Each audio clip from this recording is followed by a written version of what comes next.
These days, it's pretty much universally acknowledged that Hilary Hahn is the greatest living violinist, and I think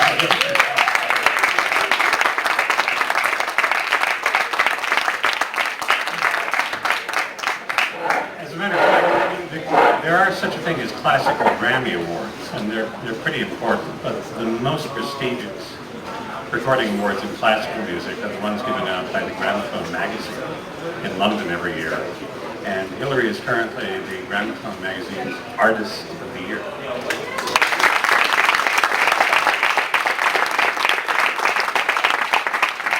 And she's actually younger than this year's Young Artist of the Year. Wow. I first interviewed Hilary on the air when she was 15. 16? That's, what, 2 years ago? I can't even think that's true. I think Gramophone magazine acknowledged your importance, I think, largely on the strength of your latest recording, which was a recording of the Sibelius Violin Concerto, which has been recorded a lot, and the Schoenberg Violin Concerto, which hasn't been recorded a lot.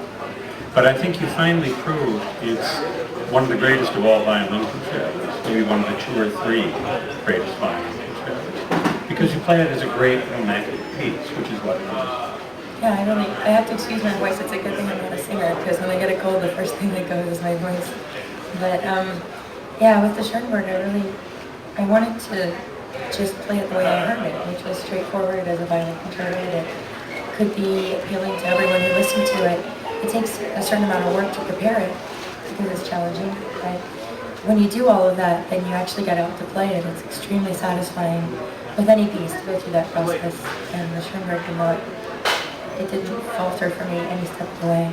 Were you surprised a little about how successful the album has been? I mean, it's been a huge, huge hit. Well, kind of surprised, but I was hoping that would happen, because I was really glad that the record company put the Schoenberg first on the album, which is kind of a risk to take, but it was kind of saying, okay, we're putting this out there and we're proud of it. And you know, the Sibelius worked well after the Schoenberg musically, and if you turn it around musically, it wouldn't have sounded as good. So that was one thing that was kind of a vote of confidence at the start. And then when it came out, you know, I believed in the repertoire that was on the album, and there was an extreme amount of interest in the recording. So I was already excited to see how people would actually like it once they heard it, instead of just imagining what it was. And then when people liked the album, it was just really satisfying.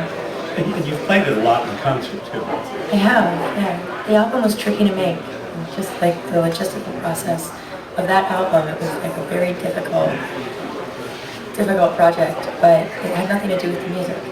And the music was the most straightforward part of that album, and I was so glad that I was able to really delve into that stuff in that particular project.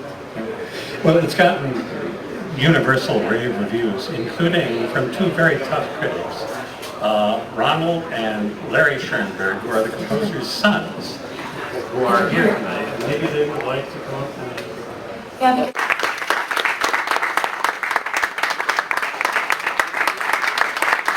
your father, because I can't really play excerpts without an orchestra, so... I think you should stick to questions about my father. Okay. With respect to the concerto itself, I think it's better for people not to verbalize it. There's just a little information about it. I mean, it was written, it was written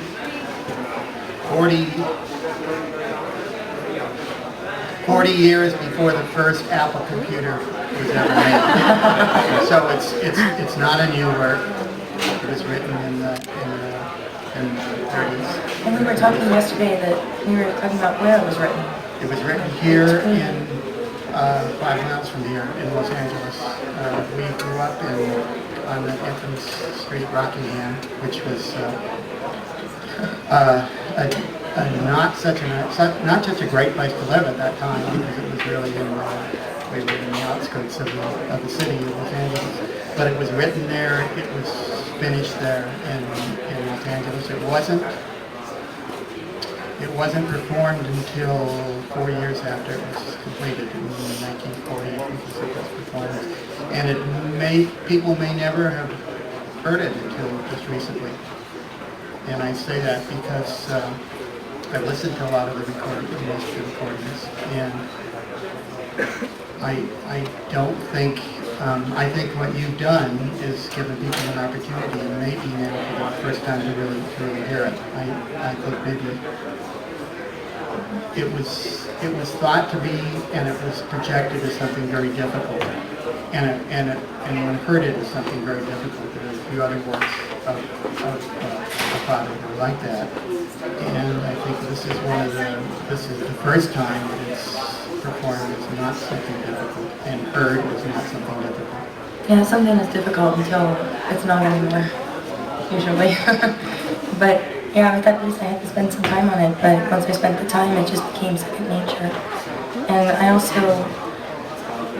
I don't like hearing that something doesn't have as much musical right to be interpreted as something else. And so I just went back to the score when I learned the piece and looked through all the markings and tried to do what was written as much as possible.